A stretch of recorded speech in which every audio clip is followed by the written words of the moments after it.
নিশিভূমি গ্রামের মধ্যে সাতরা বাজতে যাচ্ছিল, আর প্রতিদিন সন্ধ্যার মতো আজকেও চারদিকে ঘন্টার শব্দ হচ্ছে। এই ঘন্টার শব্দ হওয়ার সাথে সাথে গ্রামের লোকেরা তাদের বাড়িতে চলে যায়। আর ঠিক সাতরা বাজার কিছুক্ষণ আগে গ্রামের পুলিশ সবাইকে সতর্ক করছিল, সাতরা বাজতে চলেছে, সাতরা বাজতে চলেছে, সবাই যার যার বাড়ির দিকে যাওয়া শুরু করুন। আরে ঘন্টার শব্দ হচ্ছে, তার মানে কিছুক্ষণের মধ্যেই সাতরা বেজে যাবে, আর আমাকে সাতরা বাজার আগেই বাড়িতে যেতে হবে। বন্ধুদের সাথে খেলা করতে করতে কখন যে এত রাত হয়ে গেল বুঝতেই পারিনি। সাতরা বাজলেই ওরা চলে আসবে। ওরা যদি আমাকে দেখে ফেলে তাহলে ওরা আমার মাকেও মেরে ফেলেছে। তারপর এই ছেলেটি সাতরা বাজার আগেই তার বাড়ির ভিতরে চলে যায়, কারণ তারা বাড়ির ভিতরে আসতে পারে না। তনয়, তুমি এতক্ষণ কোথায় ছিলে? তুমি জানো না সাতরা বাজলে ওরা চলে আসে? বাবা, আমি বন্ধুদের সাথে খেলা করছিলাম, তাই এত দেরি হয়ে গেছে। ঠিক আছে, তবে সাতরা বাজার আগেই বাড়ির দরজা জানালা সবকিছু বন্ধ করে দাও। হ্যাঁ, আমি সবকিছু বন্ধ করে দিচ্ছি, কিন্তু ওরা কি জানালা দিয়েও ভিতরে আসতে পারে? আরে সাতরা বেজে গেছে, ওরা আসার আগে তাড়াতাড়ি সবকিছু বন্ধ করো। তারপর রাহুলের কথা মতো তার ছেলে দরজা বন্ধ করে দেয়, কিন্তু সে যখনই জানালা বন্ধ করতে যায় তখন এরকম কিছু একটা দেখে। তনয় বাবা, এই দেখো আমি এসে পড়েছি, তাড়াতাড়ি দরজা খোলো, সাতরা তো বেজে গেছে। আরে মা, তুমি? কিন্তু তুমি তো মরে গিয়েছিলে। না তো, দেখো আমাকে, আমি তো বেঁচে আছি। তবে তাড়াতাড়ি দরজা খোলো, না হলে ওরা চলে আসবে। সাতরা বেজে গেছে। হ্যাঁ মা, আমি এখনই দরজা খুলছি, তুমি তাড়াতাড়ি ভিতরে চলে আসো। তারপর তনয় দরজা খুলে দেয়, কিন্তু দরজার বাইরে কেউ ছিল না। মা, তুমি কোথায়? তনয়, তুমি এটা কি করছো? সাতরা বাজার পর তুমি দরজা কেন খুললে? তারপর কিছু একটা হয়, আর চারদিকের সবকিছুই অন্ধকার হয়ে যায়। তনয় বাবা, তুমি কোথায়? এই দেখো আমি চলে এসেছি, মার সাথে দেখা করবে না? কোথায় চলে গেলে তুমি? তনয় সেখানে ছিলই না, রাহুল তাকে নিয়ে পাশের রুমের মধ্যে চলে গেছে। বাবা, আমি মার সাথে কথা বলবো, তুমি তো বলেছিলে মা মরে গেছে। চুপ, একদম কথা বলবে না, এটা তোমার মা না। তনয় বাবা, আমি জানি তুমি এটার ভিতরে আছো, দরজা খোলো, মার সাথে কথা বলবে না? রাহুল, ও রাহুল, দেখা করতে দাও না ওর সাথে। আর কত মিথ্যে কথা বলবে, আমি তো এখনো বেঁচে আছি। বাবা, আমি মার সাথে দেখা করব। তোমার যদি সত্যি মনে হয় এটা তোমার মা, তাহলে কালকে সকালে দেখা করবে। এখন চুপচাপ ঘুমিয়ে পড়ো। কিন্তু বাবা, মার সাথে এখন দেখা করলে কি হবে? তোমাকে বলেছি না চুপ করে থাকতে? একদম কথা বলবে না, চুপ করে ঘুমিয়ে পড়ো। আরে রাহুল, দেখা করতে দাও না ওর সাথে, তুমি শুনতে পাচ্ছ আমি কি বলছি? ও রাহুল। কিন্তু তনয় তার বাবার কথা মতো চুপ করে বসেছিল, আর কিছুক্ষণের মধ্যে সে ঘুমিয়ে পড়ে। কিন্তু ঠিক সেই সময় অন্যদিকে, স্যার স্যার, প্লিজ আমাদের সাহায্য করুন, আমাদের গাড়িটার অ্যাক্সিডেন্ট হয়েছে, আর আমার ছোট ভাই সেই গাড়িটার মধ্যে আটকা পড়েছে। আরে তুমি এটা কি বলছো? তাহলে তো আমাদেরকে এক্ষুনি যেতে হবে। কিন্তু স্যার, এখন কি পুলিশ স্টেশনের বাইরে যাওয়া ঠিক হবে? আরে তুমি কি বুঝতে পারছো না, কতগুলো লোক বিপদে পড়েছে, আমাদেরকে যেতে হবে, তাদেরকে সাহায্য করতে হবে। তুমি কোনো চিন্তা করো না, আমরা তোমাদের সাহায্য করব। হ্যাঁ স্যার, তাড়াতাড়ি বাইরে আসুন, আমাদেরকে বাঁচান। তাড়াতাড়ি চলো, কিন্তু তোমাদের গাড়িটা কোথায় অ্যাক্সিডেন্ট হয়েছে? স্যার, এখন কয়টা বাজে মনে আছে তো? তো এই পুলিশ অফিসারগুলো যখনই পুলিশ স্টেশনের বাইরে আসে, এই ভয়ানক বাচ্চাটা তাদের উপর ঝাঁপিয়ে পড়ে, আর এই পুলিশ অফিসারদেরকে এরা খুবই খারাপভাবে মেরে ফেলে। কিছুক্ষণের মধ্যেই সকাল হয়ে যায়। তারপর রাহুল আর তার ছেলে তনয় ঘর থেকে বাইরে বের হয়, কিন্তু সেই সময় সেখানে কেউ ছিল না। বাবা, তুমি তো বলেছিলে সকালবেলা মার সাথে দেখা করতে পারবো, কিন্তু মা এখন কোথায় চলে গেছে? মার সাথে দেখা করবে? তাহলে চলো আমার সাথে। কিন্তু বাবা, আমরা কোথায় যাচ্ছি আর মার সাথেই কিভাবে দেখা করব? কালকে রাতে মা তো আমাদের বাড়িতেই এসেছিল। সেটা তোমার মা ছিল না। কিন্তু বাবা, ও তো একদম মায়ের মতোই কথা বলছিল। তুমি শুধু আমার সঙ্গে আসো, আজকে তুমি সব কিছুই জানতে পারবে। তনয়, তুমি কি এখানে কিছু দেখতে পাচ্ছ? এখানে তো সেরকম কিছুই নেই, শুধু একটা পুরনো বাস পড়ে আছে। বাবা, এটাই সেই জায়গা, এখানেই তোমার মাকে ওরা মেরে ফেলেছিল। কি? কিন্তু কিভাবে?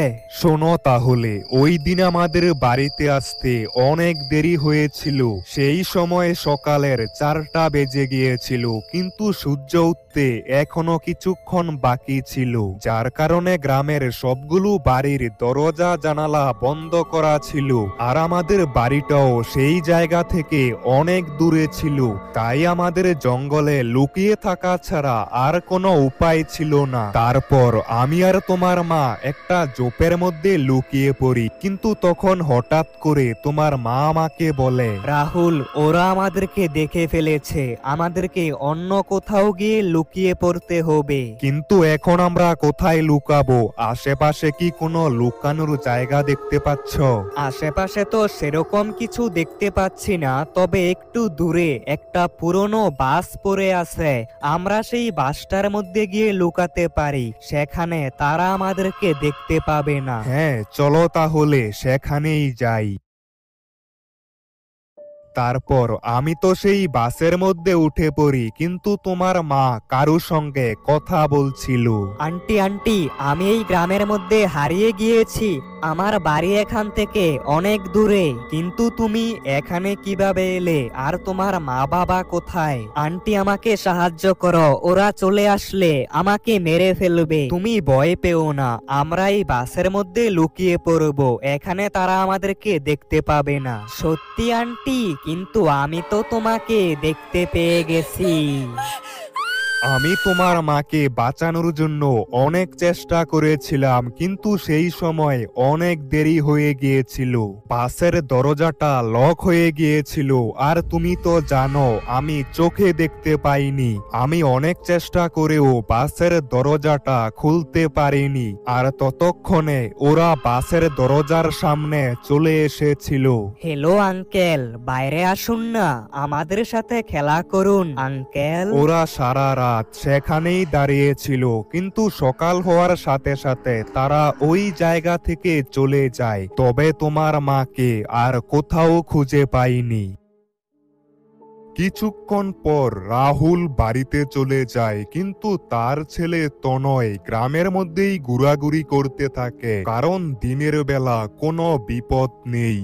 কালকে রাতে আমি যাকে দেখেছিলাম সেটা আমার মা ছিল না। একবার দিদির দোকান থেকে ঘুরে আসি।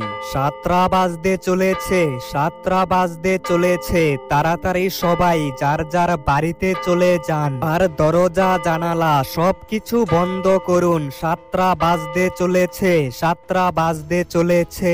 আরে ঘন্টা পড়ছে, চল চল সবাই বাড়িতে যা, এখন দোকান বন্ধ করা হবে। আরে দিদি, তুইও না এই সবে বিশ্বাস করিস? তাহলে ওই দিন রাহুলের স্ত্রীকে তো ওরা মেরে ফেলেছিল, কিন্তু রাহুলকে কেন মারতে পারেনি? দেখ আকাশ, তোর সাথে এই বিষয়ে কথা বলার সময় আমার কাছে নেই। আমি এখন দোকান বন্ধ করব, তোর জন্য এটাই ভালো হবে। 7টা বাজার আগে বাড়িতে চলে যা, রাস্তার মধ্যে ওই শয়তানরা চলে আসলে তখন কিন্তু আমি আর দোকান খুলবো না। হ্যাঁ হ্যাঁ, যাচ্ছি। তোকে তো জ্ঞান দিতে হবে। হবে না, তুই দোকান বন্ধ কর। কি রে, তুই কি শুনতে পাসনি? দোকান বন্ধ করব, তাড়াতাড়ি বাড়িতে যা। হ্যাঁ দিদি, আমি এখনই বাড়িতে চলে যাচ্ছি, তুমি দোকান বন্ধ করে দাও, আমি বাড়িতে যাচ্ছি। তারপর তনয় দিদির দোকান থেকে বের হয়ে যায়, কিন্তু তার মনে একটা প্রশ্ন ছিল। আরে আকাশ ভাইয়া তো ঠিকই বলেছে, ওই দিন ওরা আমার মাকে তো মেরে ফেলেছে, কিন্তু আমার বাবার কিছু করতে পারেনি কেন? আমাকে এই বিষয়টা জানতে হবে, আকাশ ভাইয়ার সাথে এই ব্যাপারে কথা বলতে হবে। আরে আকাশ ভাইয়া, ও আকাশ ভাইয়া, একটু দাঁড়াও, তোমার সাথে কিছু কথা আছে। তোর আবার কি হলো? 7টা বাজার আগে, তাড়াতাড়ি বল, কি বলবি? না মানে, ওই যে তুমি দিদির দোকানে বললে না, ওই দিন ওরা আমার মাকে তো মেরে ফেলেছিল, কিন্তু আমার বাবাকে মারতে পারেনি, সেই দিন কি হয়েছিল? শোন তাহলে সেই দিন কি হয়েছিল। সেই দিন রাতের বেলা সবকিছুই আমার চোখের সামনেই হয়েছে। ওই শয়তানগুলো তোর মাকে খুবই খারাপভাবে মেরে ফেলেছিল, আর তোর বাবা ছিল বাসের ভিতরে, কিন্তু ওই শয়তানগুলো কোনো একটা কারণে বাসের ভিতরে যেতে পারছিল না। আকাশ ওই দিনের সব ঘটনা তনয়কে খুলে বলছিল, কিন্তু সেই সময় 7টা বেজে যায়, আর 7টা বেজে গেলেই ওরা চলে আসে। আরে আরে 7টা বেজে গেছে, এখন আমার বাড়িতে চল। না না আকাশ ভাইয়া, আমি আমার বাড়িতে চলে যাব, তুমি কোনো চিন্তা করো না। আরে পাগল নাকি তুই? রাস্তার মধ্যে ওরা তোকে ছিঁড়ে ছিঁড়ে খাবে। 7টা বাজার সাথে সাথেই তারা দুইজনে আকাশের বাড়িতে চলে আসে। আকাশ ভাইয়া, এখন বলো সেই দিন রাতে কি হয়েছিল? তোর তো দেখছি এই ব্যাপারে খুবই জানার ইচ্ছা, শোন তাহলে সেই দিন কি হয়েছিল। হ্যাঁ আকাশ ভাইয়া, ওরা বাসের ভিতরে কেন যেতে পারছিল না? সকালের সূর্য ওঠার আগ পর্যন্ত ওরা বাসের সামনেই দাঁড়িয়েছিল, কিন্তু কোনো একটা কারণে ওরা সেই বাসের ভিতরে যেতে আকাশ, পারছিল ও না। আকাশ। আরে এই আওয়াজটা তো একদমই আমার মায়ের মতো। আরে এটা তোর মায়ের গলা না রে, তোর মা এসেছে আমাদের বাড়িতে। আকাশ, দরজা খোল, তোর সাথে অনেক কথা রয়েছে। আরে আজকে হঠাৎ করে তুই আমার বাড়িতে কেন এলি? আমি তো প্রতিদিনই তোর বাড়িতে আসি, কিন্তু তুই তো দরজা বন্ধ করে রাখিস। এখন দরজা খোল, আজকে অনেক কথা বলবো। হ্যাঁ তুই একটু দাঁড়া, আমি এখনই দরজা খুলে দিচ্ছি। আরে আকাশ ভাইয়া, এটা আমার মা না, ভুল করেও দরজা খুলো না।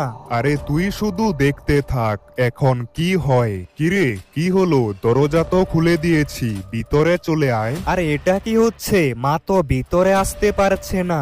আরে আকাশ, তুইও না, তুই নিজেই তো বাইরে চলে আসতে পারিস, বাইরে চলে আয়। কিন্তু কোনো একটা কারণে এই আত্মাগুলো ভিতরে যেতে পারছিল না। আরে 7টা বেজে গেছে, এখনো তো তনয় বাড়িতে আসেনি। রাস্তার মধ্যে আবার কোনো বিপদ হয়নি তো? তাড়াতাড়ি গ্রামের সবাইকে ফোন করতে হবে। হ্যালো আকাশ, আমার ছেলেকে কোথাও কি দেখতে পেয়েছো? এই তো তোর বাবার ফোন চলে এসেছে। আরে রাহুল, তুমি কোনো চিন্তা করো না, তোমার ছেলে আমার কাছে একদম নিরাপদে আছে। আরে আকাশ ভাইয়া, এরা বাড়ির ভিতরে আসতে পারছে না কেন?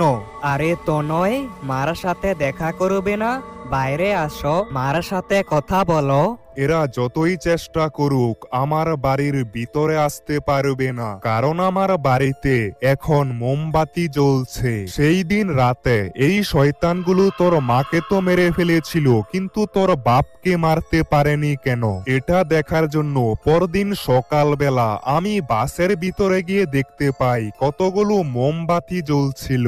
এই মোমবাতির আগুনের কারণেই ওরা সেই দিন বাসের ভিতরে আর আজকে আমার বাড়িতে আসতে পারবে না। আর হ্যাঁ বন্ধুরা, এরপর কি হলো এটা জানতে চাইলে এই ভিডিওতে 5000 লাইক কমপ্লিট করো আর কমেন্টে লিখো পার্ট 2 দেখতে চাই, তাহলে খুব তাড়াতাড়ি এর পার্ট 2 চলে আসবে।